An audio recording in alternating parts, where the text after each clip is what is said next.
अस्सलाम वालेकुम, आप देख रहे हैं गूंज। और सबसे पहले बात कर लेते हैं जो सबसे बड़ी खबर है आज के। फवाद चौधरी साहब को गिरफ्तार कर लिया गया। सुबह 5:30 बजे उनको घर से बाहर से ही 4 गाड़ियां थीं जिनकी नंबर प्लेट्स नहीं मौजूद थीं, उनको उसमें डाला गया। उसके बाद 4 घंटे बाद कहीं FIR जमा हुई, फिर उनको काउंटर टेररिज्म डिपार्टमेंट के दफ्तर में पाया गया।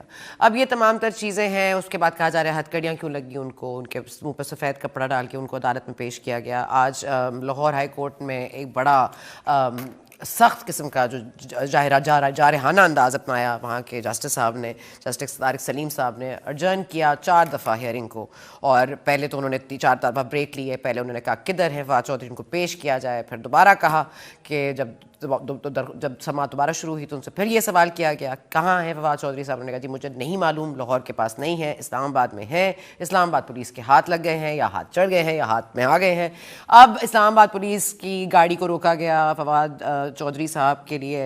उनके दोस्त फ़ारूक हबीब साहब, पाकिस्तान तहरीक इंसाफ के साबिक इंफॉर्मेशन मिनिस्टर भी रहे हैं, वो वहाँ पर अपने कारकुनों के साथ पहुँच गए टोल प्लाजा पे। बहुत ज़ाहिर उन्होंने कहा मैं लेट जाऊँगा, मेरे ऊपर से गुजरेगी गाड़ी। खैर एक बड़ा ड्रामाई अंदाज़ अपनाया गया। लेकिन ये ड्रामाई अंदाज़ जो है, ये जो जज्बात हमारे अंदर आज फिर से जाग गए हैं सेडिशन लॉ के हवाले से, ये वही लॉ है जिसके लिए बार बार कहा जाता है ड्रैकोनियन लॉ है, कॉलोनियल सिस्टम में आता है, इसको नहीं होना चाहिए। ये आर्टिकल 19 जो फ्रीडम ऑफ एक्सप्रेशन है उसकी बिल्कुल ही उसकी कॉन्ट्रडिक्शन करता है। और जब जब ये हुकूमतें पावर में आती हैं तो समझती हैं शायद पावर अभी नहीं का रहेगा, तब कोई भी सेडिशन के क्लॉज के ऊपर कोई बात नहीं करता। हालांकि रज़ा रब्बानी साहब ने 2020 में जब पाकिस्तान तहरीक इंसाफ की हुकूमत थी तब उन्होंने पटिशन दायर की थी, बल्कि क्लॉज लेकर आए थे, कहा था ये पाकिस्तान पिनल कोड से इसको खात्मा होना चाहिए, इस आर्टिकल को अबॉलिश कर देना चाहिए। लेकिन उस वक्त के PTI ने कहा था किसी को भी एब्सोलूट फ्रीडम नहीं दी जा सकती। तो अब ये हम अपनी ही बोई हुई काट रहे हैं। हमें बिल्कुल इस पर मजम्मत करते हैं। हमने मजम्मत मोहसिन बेग साहब की भी की थी, इरफान सिद्दीकी साहब की भी की थी, मतीउल्ला जान साहब की भी की थी, असद तूर की भी की थी। फहरिस्त बड़ी लंबी है। हम मजम्मत ही करते रहेंगे, लेकिन कोई हिम्मत करके इस क्लॉज को अबॉलिश नहीं करेगा। और उसका खमियाजा भी हमें ही भुगतना पड़ेगा कि हम बायस्ड हैं। अब से कुछ देर पहले फवाद चौधरी साहब सुप्रीम कोर्ट में इस्लामाबाद हाई कोर्ट में पेश हो गए F8 कचहरी में, और वो इस्लामाबाद में वहाँ पेश किया गया फवाद चौधरी साहब को। इसकी भी एक बड़ी ड्रामाई अंदाज से पेश हुआ। पहले जो ड्यूटी मैजिस्ट्रेट हैं नवीद खान साहब, उन्होंने कहा जी रश के हवाले से हम ये अपने ऑफिस में नहीं कर सकते कि उनका ऑफिस फर्स्ट फ्लोर पर था, सीढ़ियाँ चढ़ के लोगों को आना पड़ेगा, तकलीफ होगी, तो हम इसको नीचे फर्स्ट फ्लोर के उस पर कर लेते हैं। अब ये शब्बीर भट्टी साहब के अदालती कमरे में मौजूद हैं। फवाद चौधरी साहब को सामने ले आए हैं। अभी वहाँ पर मुकालमात जारी हैं। जो दरख्वास्त है समाअत के लिए वो लाहौर हाई कोर्ट ने तो डिसमिस कर दी है कि उन्होंने कहा ये बिल्कुल ठीक है, सही केस है। लेकिन अचानक से जस्टिस साहब गुस्से में थे और उसका बार बार कहते फवाद चौधरी साहब को लेकर आओ, फिर पटिशन ही डिसमिस कर दी। खैर ये भी होता है इस मुल्क में। और अब कहा जाएगा जी व्हाट्सएप था या कोई कॉल आई थी, हम नहीं कह सकते। पाकिस्तान तहरीक इंसाफ बमुकाबला PDM वो कहते हैं जी ये इल्लीगल है, अनकॉन्स्टिट्यूशनल है, विदाउट लीगल अथॉरिटी आपने इनको अरेस्ट किया है। और फवाद साहब ने कि कज़न ने भी एक पटिशन पंजाब गवर्नमेंट के खिलाफ, प्रोविंशियल पुलिस ऑफिसर के खिलाफ, काउंटर टेररिज्म डिपार्टमेंट के खिलाफ, डिप्टी इंस्पेक्टर जनरल के खिलाफ, और जो सेक्टर उस वक्त होता है सेक्टर इंचार्ज, उसके खिलाफ भी पटिशन जमा करा दी। अब इन पटिशन का क्या होगा इसका देखना पड़ेगा। अब जो इतराज़ सामने आ रही हैं उनसे भी आपको गाहे बगाहे बताते रहेंगे। लेकिन इस वक्त हमारे साथ मौजूद है राना मकबूल साहब PMLN से, बहुत शुक्रिया आपका। और हमारे साथ मौजूद यासीन आज़ाद साहब, लीगल एक्सपर्ट के तौर पर हमें थोड़ी सी रहनुमाई फरमा दीजिएगा। आज़ाद साहब आपसे शुरू कर लेती हूँ। ये हमने इतनी दफ़ा सुना है सेडिशन चार्ज होना नहीं चाहिए, सेडिशन का क्लॉज निकल जाना चाहिए, कोई बगावत की बात नहीं होनी चाहिए, कोई भी इस मुल्क में बागी नहीं है, कोई भी इस मुल्क में बगावत नहीं कर रहा, कोई इस मुल्क का गद्दार नहीं है। एक तो पेट्रियाटिज़म के जो सर्टिफिकेट हैं वो पता नहीं कहाँ से जारी होते हैं, वो कब कब किस किस को मिलते हैं। लेकिन इसका जा बजा जो इस्तेमाल है, चाहे इस लॉ का हो या NAP का हो, ये हमेशा हुकूमतों के ऊपर ही आया है। और वो हुकूमतें जो पावर में रहती हैं और समझती हैं शायद वो पावर में हमेशा रहेंगी क्योंकि वो कोई चेंज नहीं करती। तो आज जो फवाद चौधरी साहब के साथ हो रहा है, आप इसको इल्लीगल, अनकॉन्स्टिट्यूशनल मानते हैं या नहीं सर? देखें, फवाद चौधरी साहब का जहाँ तक ताल्लुक है, आपको याद होगा कि निहाल हाशमी का जब मामला हुआ तो उसने थ्रेड दी और उसके बाद जो पोजीशन उसके साथ अपनाई गई वो आपके सामने है। फवाद चौधरी का कल का जो बयान है, अगर उसको गौर से सुना जाए तो उन्होंने बाकायदा थ्रेड दी चीफ इलेक्शन कमिश्नर को, उनकी फैमिली को और मैं हैरान हूँ इस बात पे कि फवाद चौधरी जिनका कानून का एक तालिब इल्म ज़रूर हैं, लेकिन वो जब भी कोई ज़बान इस्तेमाल करते हैं, अदलिया के मतलब ज़बान इस्तेमाल करनी हो, किसी दूसरे के मतलब करनी हो, तो वो ऐसी ज़बान इस्तेमाल करते हैं जो मैं कभी सोच भी नहीं सकता कि ऐसी ज़बान इस्तेमाल करने के लिए एक ऐसा आदमी जो कि इंफॉर्मेशन मिनिस्टर भी रहा। ये फवाद चौधरी वही हैं जिन्होंने अपने दौर में मुबशर लुकमान साहब को एक दावत के अंदर थप्पड़ मारा।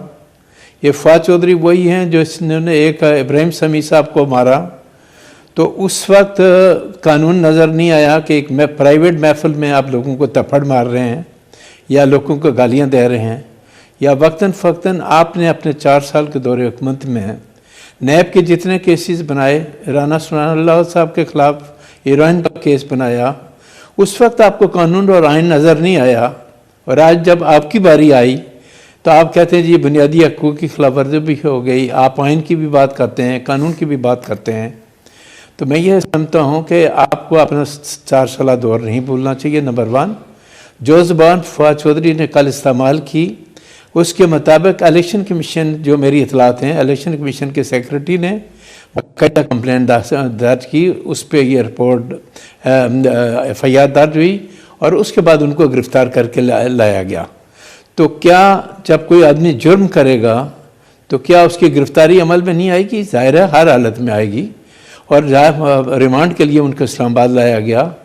जहाँ तक लोअर हाई कोर्ट का ताल्लुक है, वहाँ जो पिटीशन दाखिल की गई थी वो एक्चुअली रॉन्गफुल कन्फाइनमेंट की गई थी। रॉन्गफुल कन्फाइनमेंट जब FIR आ गई सामने, तो ऐसी सूरत में लोअर हाई कोर्ट के अंदर जो प्रोसीडिंग है वो मेरे नज़दीक इनफ्रेक्चस हो जाती है, उसकी कोई कानूनी हैसियत नहीं रहती। तो पार्टी है, इसका कंडक्ट अगर देखें तो मुझे यूँ लगता है कि इनके पार्टी रहनुमा जो कुछ कहते हैं, तमाम पार्टी की जो दूसरी क़यादत है वो उसी डायरेक्शन में बात करती है। मेरिट्स पे यूँ लगता है कि PTI वाले अपने लीडर को कोई चीज़ समझाने के लिए तैयार नहीं या वो सुनने के लिए तैयार नहीं है। तो जब आप दूसरों पे वार करेंगे, तमाम कार्रवाई करेंगे, कानून को अपने हाथ में लेंगे, और बाकायदा जिस तरह आज आपने देखा होगा कि एक सबका एमएलए जो है गाड़ी के सामने, मुझे आपको रोकने की थोड़ी सी इजाजत दीजिएगा, टोकने की भी इजाजत दीजिएगा। आजाद साहब देखिए, मामला ये नहीं है कि उन्होंने समी इब्राहिम को थप्पड़ मारा या उनका कॉन्डक्ट कैसा है या उनके क्या अल्फाज थे। जो आप समझते हैं इलेक्शन कमीशन के हवाले से उन्होंने कल कहा, उनकी फैमिलीज के बारे में कहा, आपने कंपेयर किया निहाल हाशमी साहब को, उनको 6 माह की सजा हुई थी और जुर्माना अलग था और सेनेट की सीट अलग चली गई। अब आप चाहते हैं फवाद चौधरी साहब के साथ इसी तरह का कोई मामला हो, हाँ या ना, या ये क्लॉज ही गलत है, नहीं लगना चाहिए इस पर, मतलब आप कोई और मुकदमा कर दें, किसी और तरीके से आप कन्फाइन कर दें? क्या यही एक मुकदमा बनना रह गया? क्या यही एक आर्टिकल है जो कि लग सकता है किसी पर भी? 124 है, इजीएस्ट टू, आप किसी देखे मैं इस चीज के हक में नहीं हूं कि किसी पे गद्दारी का कोई लेवल लगाया जाए जी। लेकिन इन्हीं के दौरे हुकूमत में आपने गद्दारी का केस किया जिसमें आज़ाद कश्मीर के साबका वज़ीर आज़म को भी आपने इन्वॉल्व किया गया था। तो ये तमाम चीज़ें ऐसी हैं जिनके मतलब मेरा कहना यह है कि हमारा राइट नहीं बनता कि किसी को हम कहें कि ये महब वतन नहीं है। महब वतन होने का सर्टिफिकेट हमें किसी से लेने की ज़रूरत नहीं है। लेकिन बाकी कोई आदमी अगर कानून को अपने हाथ में लेगा तो उसके खिलाफ कार्रवाई की जाना मेरे नज़दीक बहुत ज़रूरी है। ठीक है, okay, let me just go to Yawar Bukhari sahab ने भी ज्वाइन किया PTI से। मकबूल साहब, आई नो आप पहले से आए थे, लेकिन मैं यावर बुखारी साहब का पॉइंट ऑफ व्यू जानना। यावर बुखारी साहब, जाहिर है यू द अग्रीव्ड पार्टी, अब आप देख रहे हैं मामला किस तरह जा रहे हैं और इसकी जाहिर है कि उनके ऊपर एक केस लगा, उनकी रॉन्गफुल कन्फाइनमेंट के ऊपर बात हुई, क्योंकि जाहिर है 4 गाड़ियाँ जब आ जाएंगी, नंबर प्लेट नहीं लगी होगी, सुबह 5:30 बजे के वक्त उनको ले जाएंगी, उनकी फैमिली को भी नहीं बताया जाएगा। लेकिन सवाल यही बनता है कि जो उन्होंने अल्फाज चुने, क्या उनका चुनाव बेहतर हो सकता था? I mean I have heard Fawad साहब से वर्स थिंग्स, लेकिन आपको जाहिर है ये नहीं लगता होगा। लेकिन इस मामले का कोई और हल निकल सकता है। एंड अगेन, ये Pakistan Penal Code, let's not forget कि इसको अबॉलिश करने के लिए रज़ा रब्बानी साहब ने आप ही की हुकूमत के वक्त ये टेबल किया था bill to abolish the PBC का जो 124A है। लेकिन आप लोग ने तो कहा था एब्सोल्यूट फ्रीडम तो कोई दे नहीं सकता किसी को, किसी कंट्री ने किसी को एब्सोल्यूट फ्रीडम नहीं दी। तो ये फ्रीडम ऑफ एक्सप्रेशन आर्टिकल 19 याद आ जाता है या आर्टिकल 124A याद आ जाता है? तो फिर किसको याद करें सर इस वक्त? सना बिस्मिल्लाहिर्रहमानिर्रहीम, अल्लाहुम्मा सल्ली अला मुहम्मद व आले मुहम्मद वाजिल फरजहुम। सना, मैं लॉ का स्टूडेंट नहीं हूँ, मैं आर्टिकल्स को नहीं, तो मैं political situation on the ground देखता हूँ। जो हरकतें हो रही हैं ये लोगों को उकसा रहे हैं, ये जो इन्वॉल्व है इसके अंदर, पीडीएम इन्वॉल्व है, ब्यूरोक्रेसी इन्वॉल्व है, एस्टेब्लिशमेंट इन्वॉल्व है, ये समझ नहीं रहे हैं कि हो क्या रहा है। लोगों को ये डरा लेंगे, धमका लेंगे, लोगों को चुप नहीं करा सकते हैं। गॉन आर द डेज कि जब लोग डर जाते थे, चुप हो जाते थे। देखिए कभी भी अफवाज पाकिस्तान के खिलाफ किसी की जरूरत नहीं हुई बात करने की, ये नहीं कि डरते थे, ये था कि दिल में मोहब्बत इतनी ज्यादा थी, और वो ये लोग हमारे दिलों से मोहब्बत खींच रहे हैं। ये लोग जो हरकतें कर रहे हैं, पीडीएम कर रही है, इनको शर्म भी नहीं आ रही है कि एक चीज को किसी और चीज का लिबादा करके ये हरकतें कर रहे हैं।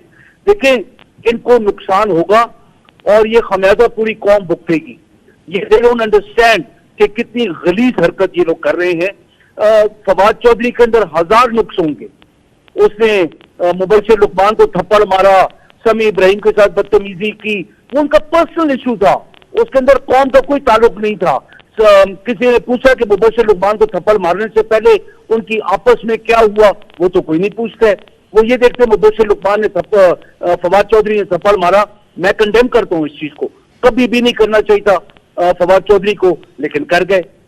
मुबशर लुकमान अगर कोई जाके रपट दर्ज करवाते, एफआईआर करवाते, उसको रोका जाता, फिर और बात थी।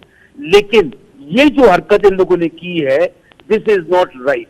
ये इस वक्त सिर्फ और सिर्फ जो इंटरिम गवर्नमेंट है, वो inclusion with the federal government, ये लोग जो हरकतें कर रहे हैं ये बिल्कुल दुरुस्त नहीं है। अगर ये समझते हैं कि इससे ये लोग हमारे 100, 50, 200 बंदे को अरेस्ट करके ये लोग कुछ कर लेंगे, आई स्वेयर सना ये लोग, इनको लोहे के चने sir, this is sounding so familiar Bukhari साहब। मतलब आप यकीन कीजिए कि मुझे थोड़ी देर के लिए डेजा वू वाली फीलिंग हुई, क्योंकि यही गुफ्तगू हो रही थी कुछ साल कबल, जबकि बार बार पीएमएलएन के लोग अरेस्ट हो रहे थे, जहाँ बजा केसेस बनाए जा रहे थे, अदालतों में घसीटा जा रहा था, रिमांड पर दे दिए जाते थे, लोगों का महीनों पता नहीं होता था।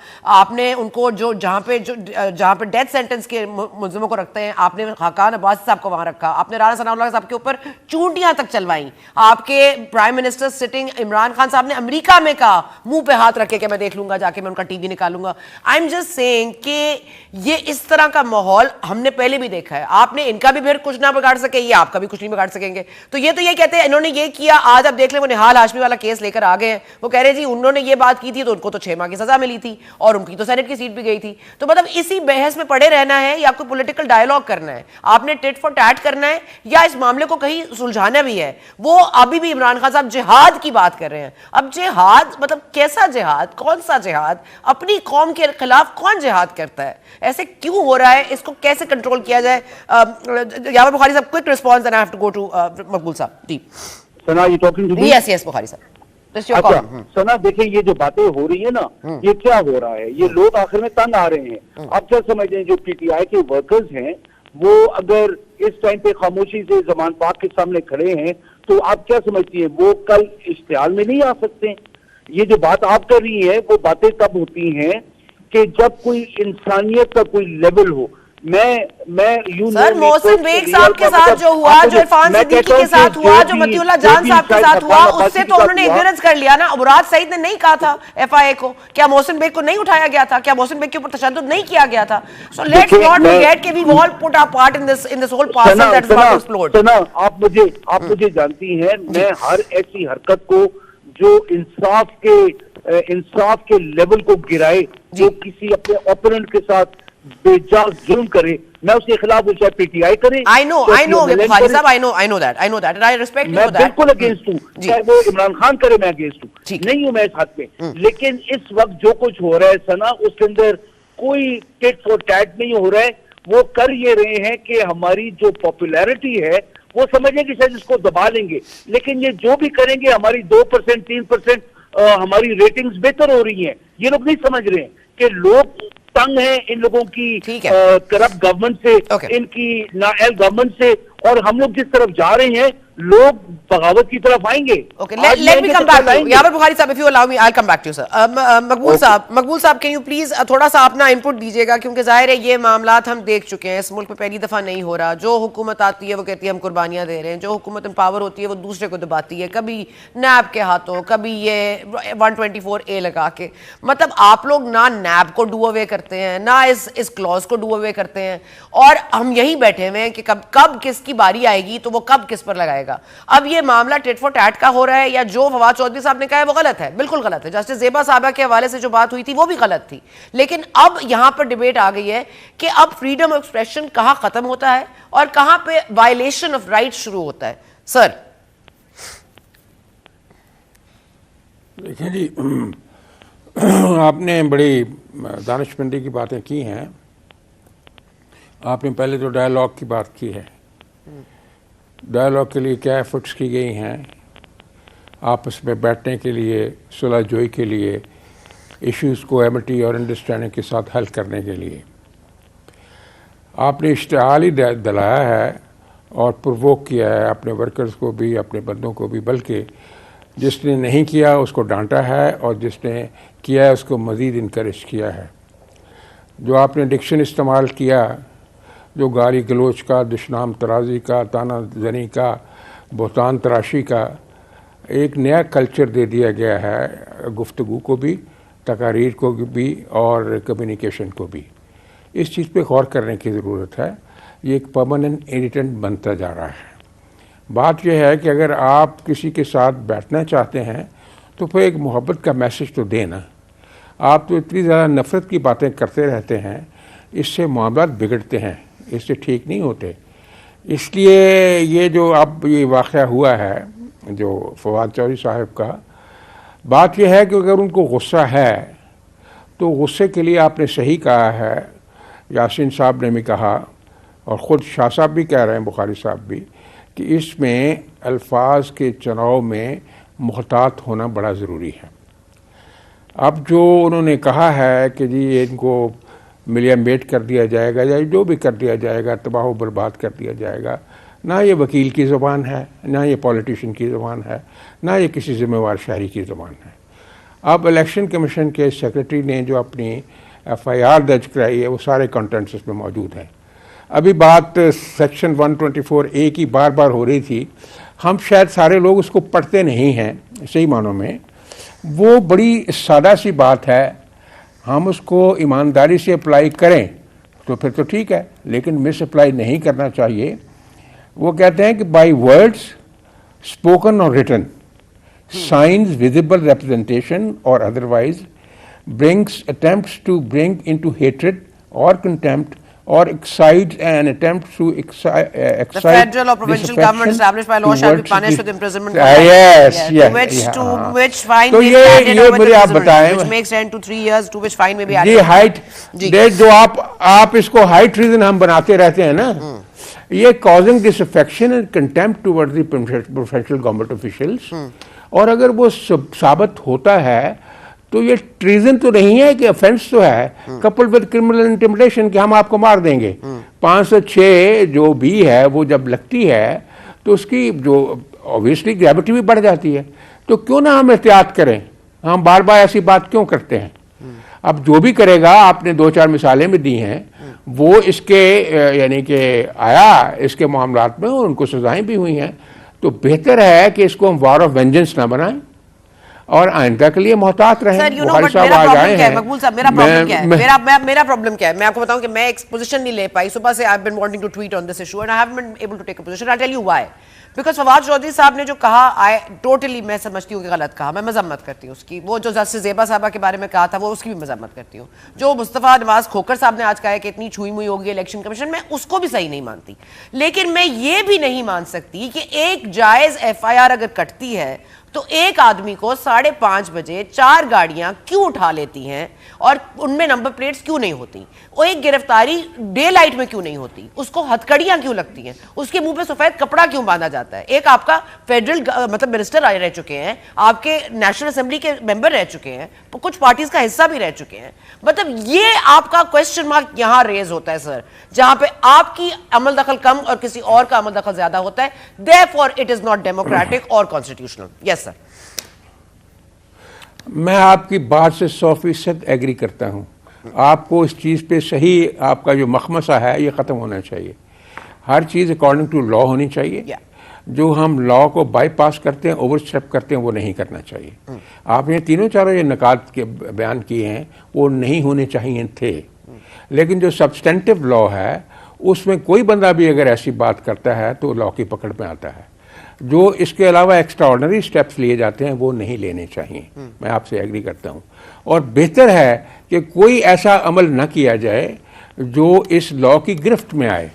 मोहतात बात की जाए और सोच समझ के बात की जाए, शाइस्ता शुस्ता बात की जाए, अल्फाज का चुनाव बेहतर किया जाए, क्योंकि न सिर्फ ये नुकसान देता है, ये हमारी तहजीब के ऊपर भी रिफ्लेक्ट करता है, हमारी ट्रेनिंग के ऊपर रिफ्लेक्ट करता है, हमारे ब्रॉटअप के ऊपर रिफ्लेक्ट करता है, हमारे उस्ताज़ा और पेरेंट्स की तरबियत के ऊपर रिफ्लेक्ट करता है।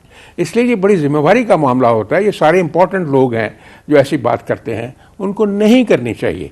ये एक अहद कर लेना चाहिए आपस में बैठ के कि हमने वो ज़बान इस्तेमाल करनी है जो काबिल कबूल हो। ये अहद को नहीं होगा, ये सर कभी भी नहीं होगा। ये तो इस मुल्क का मसला यही है कि ये ना अहद ये कोई करेगा, ना इनको अबॉलिश करेगा, ना इनको सही तरह से इस्तेमाल करेगा, बल्कि इस्तेमाल होता रहेगा। वक्फा लेने जा रहे हैं जी, वक्फा मुझे बार बार कहा जा रहा है, वक्फा ले लेते हैं, उसके बाद वापस आते हैं, फिर कंटिन्यू द डिस्कशन।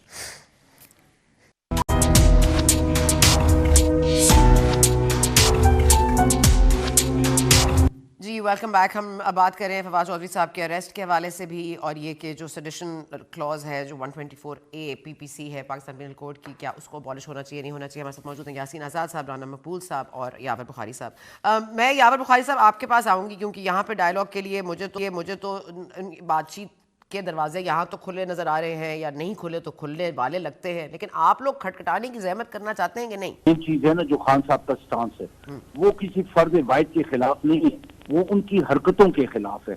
आप मुझे बताएं, इस मुल्क के अंदर आपका $4000 का LC खोल रहा है और अगलों की 32 अरब डॉलर की जायदादें बरतानिया में पाकिस्तान का चोरी किया हुआ पैसा वहां पे पड़ा हो। खान साहब ने एक स्टैंड जो लिया है, बड़ा सोच समझ के लिए, लोगों को बावर करवाने के लिए, समझाने के लिए कि तुम्हारे बच्चों के पास रोटी नहीं है, बिजली महंगी हो गई है, गैस महंगी हो गई है, हर चीज की तबाही हो चुकी है। लेकिन ये लोग अपनी वहां पे एवनफील्ड में और फ्रांस में, ये लोग पेरिस में अपने पैलेसेस में बैठे हुए, ना उनको बेच के डॉलर्स पाकिस्तान लाने का सोचते हैं, ना ये लोग सोचते हैं कि हम लोगों ने इस मुल्क की तरक्की कैसे करनी है। कर्जे लेके, ये करके, वो करके, फिर हिसाबदार उधर चला जाएगा, नवाज शरीफ उधर चला जाएगा, जरदारी उधर चला जाएगा। खान ने तो इधर ही रहना है, खान का तो बाहर कुछ भी नहीं है। लेकिन अगर ये लोग इतने मुहिब्बे वतन है और कहते हैं कि हम लोग ये नहीं है, वो नहीं है, तो देन दे शुड बेचे सब कुछ, पाकिस्तान आके डॉलर जमा करा दें, पाकिस्तान में इंडस्ट्री लगाएं, पाकिस्तान में एक नई मोटर कंपनी बना दें, स्टील मिल लगा दें।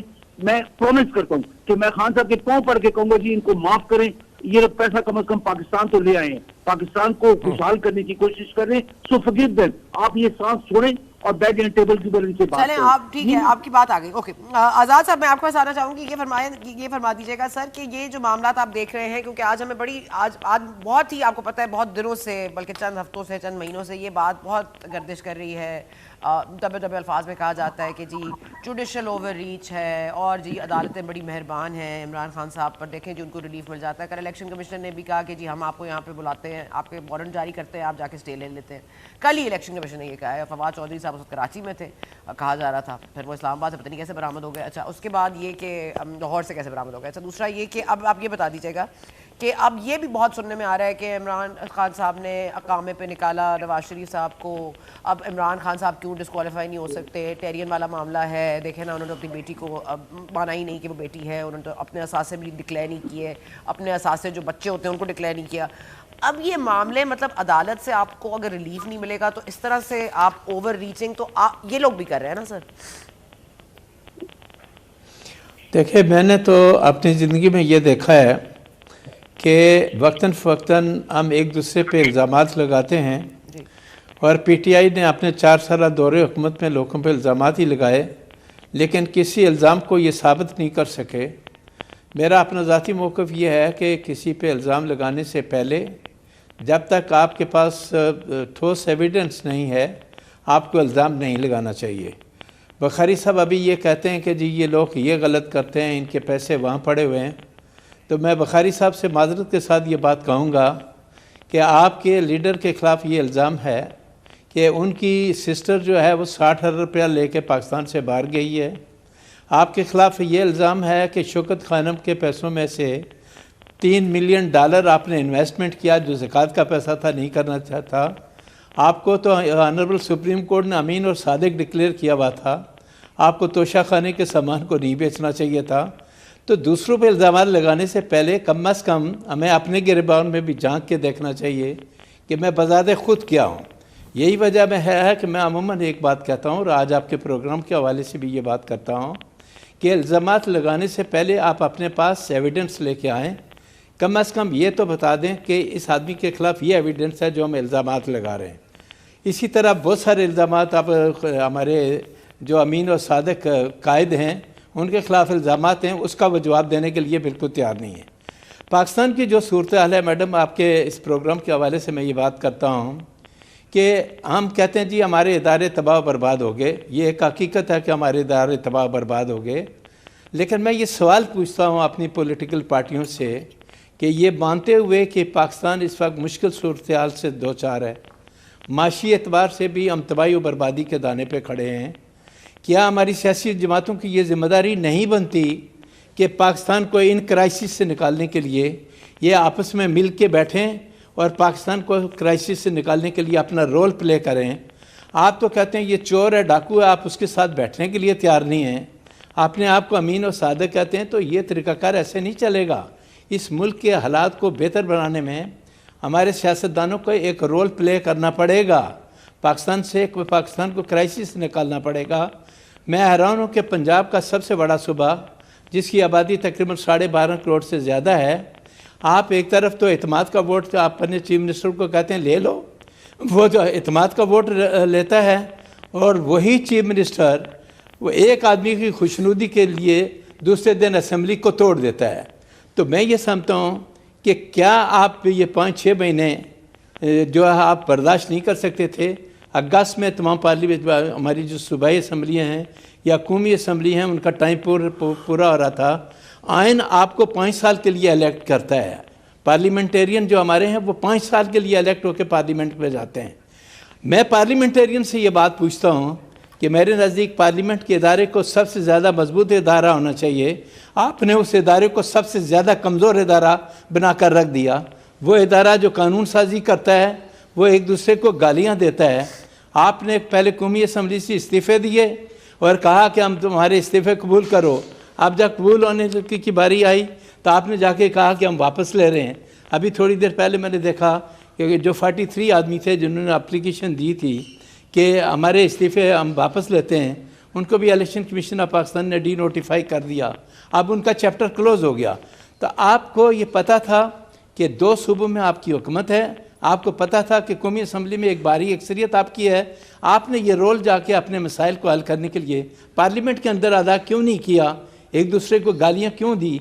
ये यही तो सवाल है जो हम वर्षे से पूछ रहे हैं आजाद साहब। लेकिन अब मुझे बता दें कि कानूनी नुक्ते नजर से हम क्या कर सकते हैं, क्योंकि क्या हमें जी यावर बुखारी साहब क्विकली यस आइए आप दे दीजिए। अच्छा नहीं, मैं मेरे भाई ने बातें बहुत बायस और वन साइडेड की हैं। वो सादिक और अमीन है, तोशा खाना की घड़ियां बेचना ये गैर कानूनी नहीं है, वो गैर इखलाकी आप कह सकते हैं, गैर कानूनी नहीं है। इसलिए गलत बात ना करें कि इसके अंदर सादिक और अमीन का उनका कोई इशू नहीं है।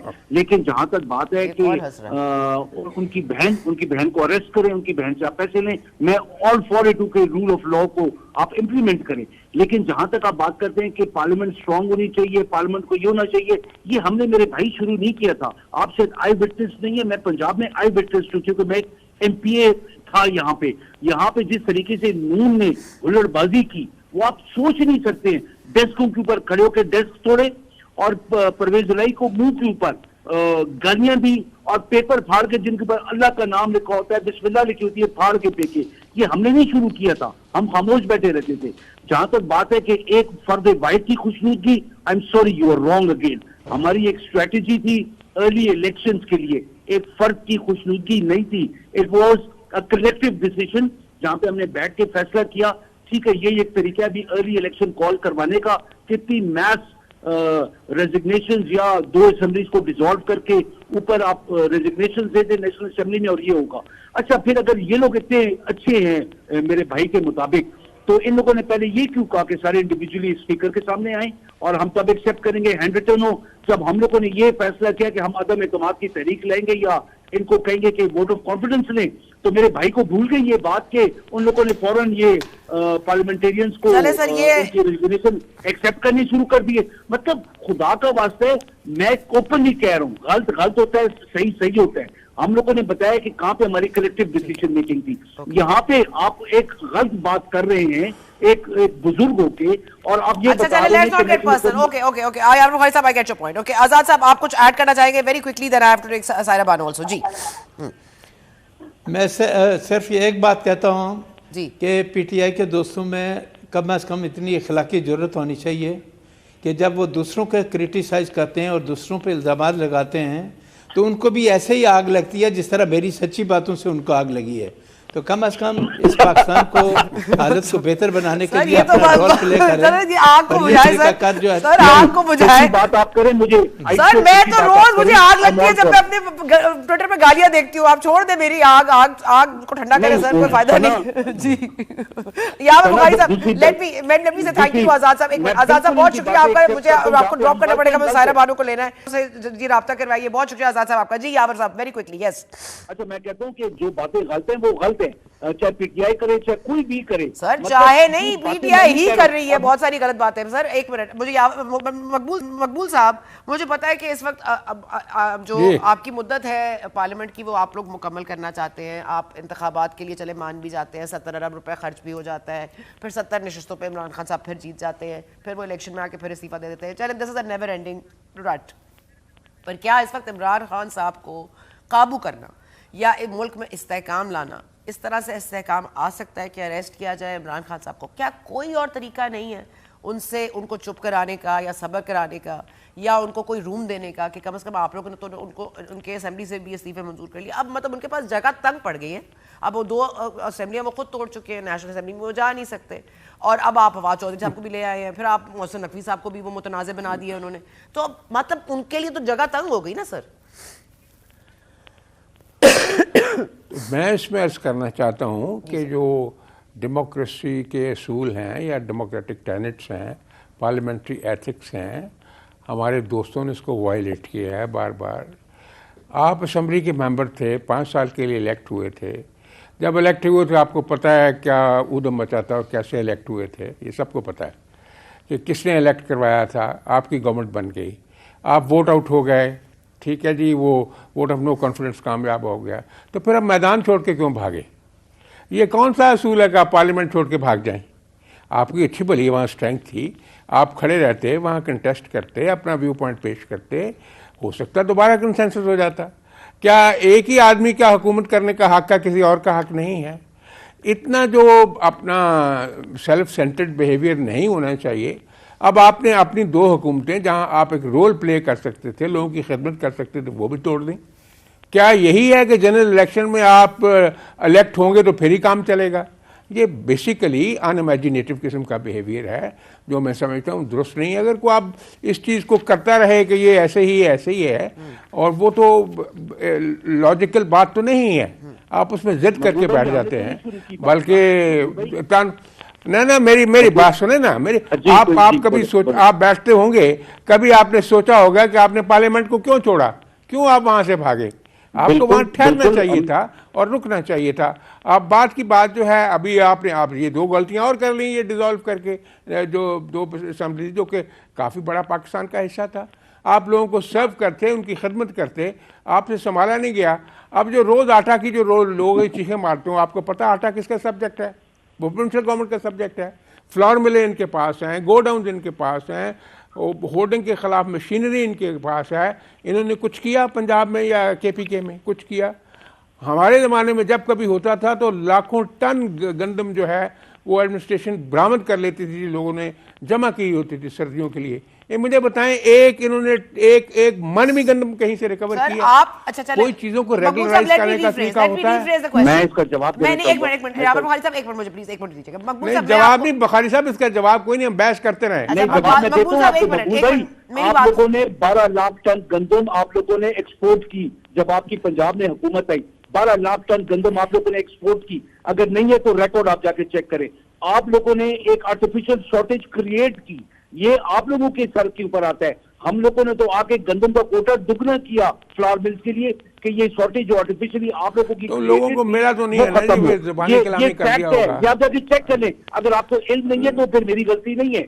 जो मेरे भाई ने बात की थी कि आपका टेन्योर पंजाब का, आपका नवाज शरीफ पे और 4 साल है, 4 साल मैं इल्जाम नहीं लगा रहा हूँ। ये फोर्ब्स मैगजीन कहती है कि ये लोग यहाँ से चोरी करके वहां पे लेके गए और इतनी की जायदादें हैं। नहीं, ये आप तो बात फिर करेंगे। बुखारी साहब बात सुन लें, आपने पूरा जोर लगा लिया। आप लंदन में भी कागजात लेके गए, वहां की नेशनल क्राइम एजेंसी ने तफ्तीशें की, सब ने की, कुछ आपने निकाला, कुछ निकला। आप क्या ये नेशनल क्राइम एजेंसी इंग्लैंड की वो भी मिली हुई है इनके साथ? कुछ तो खुदा का खौफ है।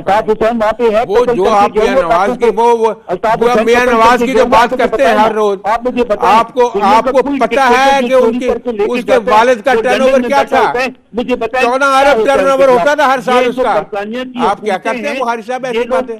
वही बात आप किए जा रहे हैं मकबूल भाई। हाँ जी, वही बात आप किए जा रहे हैं। ऐसे नहीं है बुखारी साहब, ऐसे नहीं। अच्छा मेरी अर्ज सुन लीजिए। अच्छा मेरी अर्ज सुन लीजिए, दोनों हजरात मेरी अर्ज सुन लीजिए। मैं आप दोनों के लिए बीच में एक थोड़ा सा न्यूट्रल, आपको पता है न्यूट्रल तो जानवर होता है, लेकिन चले मैं सिर्फ ये बताना चाहती हूँ या ये पूछना चाहती हूँ, सर पार्लियामेंट को मजबूत बनाने के लिए जितनी हुकूमत की इफेक्टिवनेस की जरूरत है उतनी ही ऑपोजिशन की इफेक्टिवनेस भी चाहिए, जो कि राजा रियाज साहब तो नहीं दे रहे।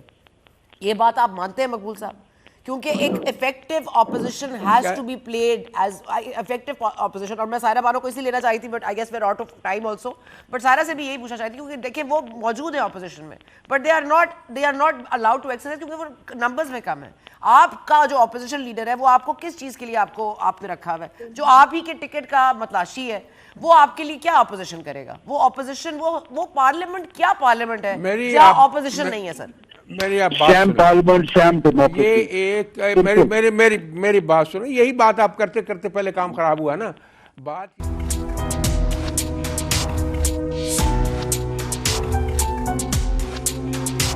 मामला अब फवाद चौधरी साहब का हो गया। कल तक ये खबर थी कि जो मोहसिन नकवी साहब की तैनाती है एज वज़ीर आला पंजाब, उसको बाद में ये कंटेस्ट करेंगे, सुप्रीम कोर्ट जाएंगे। आज इन्होंने सुप्रीम कोर्ट जाना था, लेकिन अब पता चला है कि इस्लामाबाद में एक कचहरी रोड पर इस वक्त तो जो चल रहा है केस वो है फवाद चौधरी साहब का। कमरा अदालत तो तब्दील हो सकता है। क्या हमारे जो रवैये हैं वो तब्दील होने की कोई सक्कत रखते हैं? जो हमारे रवैये एक दूसरे की जानिब हो गए हैं, किसी को पेट्रियाटिक कहना है, किसी को ट्रेटर कहना है, और ये जो सेडिशन क्लॉज है, ये जो 124A है, जो मसले की जड़ है, क्या इसको ख़त्म कर देना चाहिए? क्या इसको अबॉलिश करना चाहिए? और अगर वाकई एक्सट्रीम या ऑलमोस्ट बिल्कुल ज़बरदस्त फ्रीडम नहीं मिल सकता, तो क्या हमें इतना फ्रीडम मिल सकता है कि हम कम से कम कोई बात करें और कोई दूसरा सुनने की सक्कत रखें और इल्ज़ाम तराशी ना हो, बल्कि बुनियादी तौर पर सबूत पर बात की जाए? लेकिन ऐसा मुमकिन लगता तो नहीं है। लेकिन again we're in a very bad economic situation. इस वक्त सारा जो मरकज़ है वो हुकूमत का इस वक्त होना चाहिए, कॉन्सनट्रेशन होनी चाहिए IMF के ऊपर, जो कि अब हमें लैकिंग नज़र आ रही है। Thank you for watching today, we will see you tomorrow.